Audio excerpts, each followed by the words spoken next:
नमस्कार, आप देख रहे हैं दिल्ली लाइव। मैं हूं आपके साथ कीर्ति बिंदल। बुलेटिन का आगाज महत्वपूर्ण खबर के साथ। दक्षिणी दिल्ली के अरबिंदो कॉलेज के पास एक लड़के ने एक लड़की पर रॉड से हमला कर उसकी हत्या कर दी। दरअसल ये राजधानी दिल्ली में 24 घंटे के अंदर दूसरी हत्या है। वहीं लगातार 2 हत्याओं के खिलाफ 2 मामलों को लेकर सीएम अरविंद केजरीवाल ने उपराज्यपाल वीके सक्सेना और गृह मंत्री अमित शाह से दिल्ली की बेटियों और दिल्ली के लोगों की सुरक्षा करने की गुजारिश की है। सीएम केजरीवाल ने ट्वीट किया और लिखा, दिल्ली में एक और बेटी की बेरहमी से हत्या कर दी गई। ये बेहद दुखद है। दिल्ली में कानून व्यवस्था एक गंभीर मुद्दा बन गया है।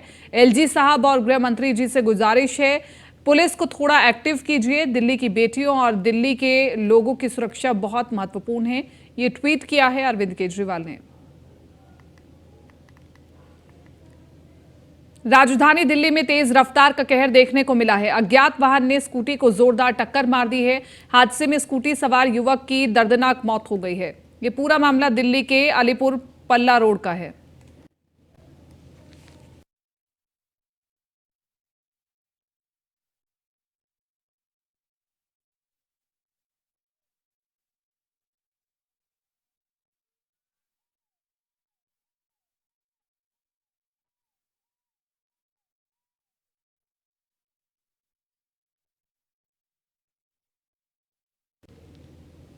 दिल्ली की जिला नॉर्थ ईस्ट के एटीएस स्टाफ ने छेनू और माया गैंग को हथियार सप्लाई करने वाले कुख्यात हथियार सप्लायर को गिरफ्तार किया है। आरोपी की पहचान हारून सैफी उम्र 22 साल निवासी मुस्तफाबाद के रूप में हुई है। पुलिस ने आरोपी के पास के 4 semi automatic, 1 country made pistol समेत कई दर्जन जिंदा कारतूस भी बरामद किए हैं।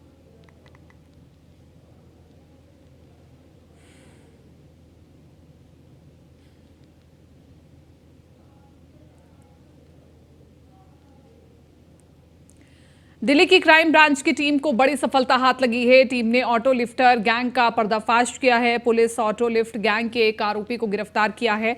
कब्जे से 15 चोरी की मोटरसाइकिल बरामद की है। वही गिरफ्तार किए गए गैंग के मेंबर की पहचान वसीम के रूप में हुई है, जो कि हरियाणा के पलवल का रहने वाला है।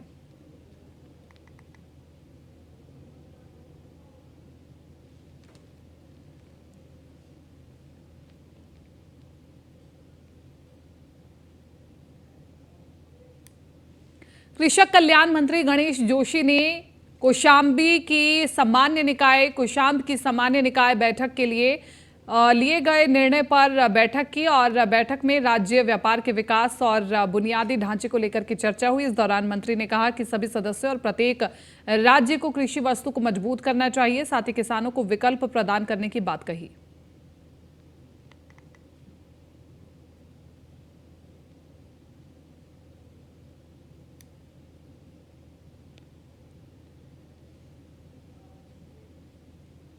कांग्रेस महासचिव प्रियंका गांधी के अमेठी, सोनिया गांधी के रायबरेली से चुनाव लड़ने की संभावनाओं पर कांग्रेस के वरिष्ठ नेता और प्रवक्ता अखिलेश प्रताप सिंह का कहना है कि अमेठी और रायबरेली कांग्रेस के परिवार की तरह है। वहां की जनता कांग्रेस पर भरोसा करती है।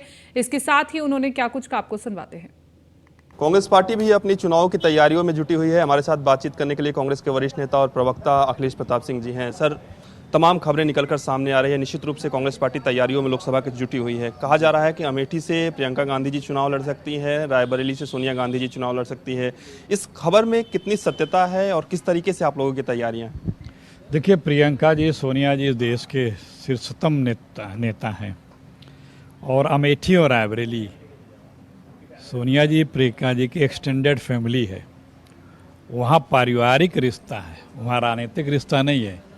अमेठी रायबरेली सोनिया जी प्रियंका जी राहुल जी का एक परिवार है, विस्तृत परिवार जिसको कहते हैं। ये उनका घर है, तो परिवार से बाहर कैसे कोई जाएगा? ये कयास लगाया जाए कि संभावनाएं बन सकती हैं अगर ऐसा होता है तो। जब वो राजनीति में हैं और वो दोनों लोग का परिवार है रायबरेली अमेठी, तो कोई परिवार छोड़ता है क्या? एक और सवाल रहेगा सर, मणिपुर मामले पर सरकार कह रही है कि हम चर्चा के लिए तैयार है, लेकिन जब से सदन की कार्यवाही चल रही है तब से एक दिन भी सुचारू रूप से सदन चल नहीं पाया है। सरकार तो सबसे हमारे झूठ बोलने वाली सरकार है। आदरणीय प्रधानमंत्री जी असत्यवादी नेता के रूप में उभर चुके हैं। क्यों नहीं बहस कर लेते थे? किसने रोका था? हम तो रोज़ बहस मांगते हैं। हर रोज़ स्पीकर कहता हाँ आपके चिट्ठी लगी है लेकिन हम बहस नहीं कराएंगे, हम निरस्त करते हैं। शुक्रिया। तो ये थे हमारे साथ कांग्रेस पार्टी के वरिष्ठ नेता और प्रवक्ता अखिलेश प्रताप सिंह, जिन्होंने तमाम सारे विषयों पर न्यूज़ इंडिया से बातचीत की। वीडियो स्वराज के साथ पीयूष तिवारी, नई दिल्ली। बीजेपी राष्ट्रीय महासचिव दुष्यंत कुमार गौतम से न्यूज वन इंडिया ने खास बातचीत की। इस दौरान दुष्यंत कुमार गौतम ने क्या कुछ कहा, आपको सुनवाते हैं। स्वामी प्रसाद मौर्य अक्सर अपने विवादित बयान के लिए जाने जाते हैं। हाल फिलहाल उन्होंने कई विवादित बयान दिए। अब बद्रीनाथ धाम को लेकर भी उन्होंने एक बयान दिया है। हमारे साथ बातचीत करने के लिए बीजेपी के राष्ट्रीय महासचिव और उत्तराखंड के प्रभारी दुष्यंत कुमार गौतम जी हैं। सर, लगातार वो विवादित बयान देते रहते हैं। आपने देखा कि कई बार उनके निशाने पर खासतौर पर हिंदू मठ मंदिर रहे हैं, लेकिन एक बार फिर उन्होंने बद्रीनाथ धाम को लेकर विवादित बयान दिया है। यूँ कहें तो आप लोग क्या उसे विवादित मानते हैं? क्योंकि वो कह रहे हैं कि पहले तो ये बौद्ध मठ था, उसके बाद ये हिंदू मंदिर हो गया। देखिए, बहुत दुर्भाग्यपूर्ण है कि कुछ राजनीतिक दलों ने देश में अशांति फैलाने का काम कर रखा है। देश के विकास उनको पच नहीं रहा है और वो इस प्रकार की राजनीति करना चाहते हैं कि देश बटा रहे, संघर्षशील रहे, आपस में लड़ाई झगड़ा होता रहे। ये उनका एजेंडा है। और आज बद्रीनाथ धाम जो बरसों से हिंदुओं का आस्था का केंद्र रहा है, उस पर इस प्रकार के विचार देना कहीं ना कहीं लगता है कि वो हिंदुओं की भावनाओं को ठेस पहुंचाने का काम है। और खुद अखिलेश को इस पर संज्ञान लेना चाहिए, बात करनी चाहिए, बताना चाहिए कि भाई आपका क्या एजेंडा है। क्या आपका मुस्लिम तुष्टीकरण इस हद तक चला गया है कि आप हिंदुओं पे अनेक तरीके से सांस्कृतिक आक्रमण करने का काम करेंगे? और मुझे लगता है ये असंवैधानिक है और राष्ट्रीय विरोधी बातें हैं। स्वामी प्रसाद मौर्य ने इससे पहले भी अगर हम बात करें, कल परसों का उनका बयान आया कि हिंदू मंदिरों का भी सर्वे होना चाहिए, ज्ञानवापी को लेकर वो बोल रहे थे। आपको लगता है कि ये बयान जायज़ है और वाकई में हिंदू मंदिरों की सर्वे कराने की जरूरत है? नहीं, सर्वे की आवश्यकता क्यों है? क्या कारण है? वो ऐसा बयान क्यों दे रहे हैं? इसमें मंदिर हैं, आस्था के केंद्र हैं, अपने अपने एरियो के अंदर है, कोई गांव के अंदर है, कोई शहर के अंदर है, कोई अपने प्रदेश ऑल इंडिया के लेवल पर है। सबके अपना आस्था का केंद्र है और वहाँ पर जो भी होता है धार्मिक भावनाओं से होता है और एक दयालुपन होता है, वहाँ पे श्रद्धा होती है, वहाँ प्यार होता है वहाँ पर।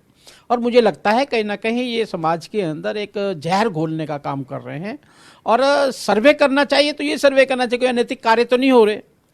कोई अनैतिक कार्य तो आप बताइए, कोई उदाहरण दीजिएगा, कोई एग्जाम्पल बताइए कि आप यहाँ पे अनैतिक कार्य होता है, उसकी सर्वे किया जाता है। लेकिन ऐसे ही कह देना कि सबके सर्वे किए जाना चाहिए। आप सरकार चलाएंगे, आप देश को चलाएंगे, आप जनता की भावना को ठेस पहुँचाकर क्या हीरो बनना चाहते हैं? ये दुर्भावनापूर्ण है। धन्यवाद सर, हमारे साथ बातचीत करने के लिए थे राष्ट्रीय महासचिव बीजेपी के दुष्यंत कुमार गौतम, जिन्होंने तमाम सारे विषयों पर न्यूज़ इंडिया से बातचीत की। वीडियो स्वराज के साथ पीयूष तिवारी, नई दिल्ली।